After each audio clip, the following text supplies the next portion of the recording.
Today we have the 2016 Volkswagen Touareg. This vehicle has done just over 78,000 miles.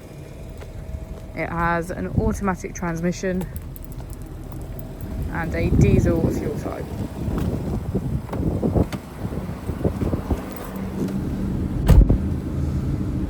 To the left of our steering wheel we have cruise control as a feature, and on the right we have automatic headlights.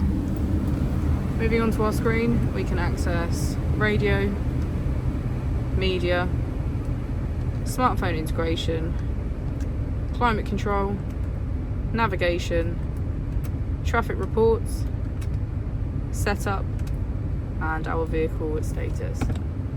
As we put the vehicle into reverse, we can see that it comes with front and rear parking sensors. Just below we have our dual zone climate control with heated seats on either side. We can switch between on-road and off-road. As we go into the back of the vehicle, we can see that it has a full leather, black interior.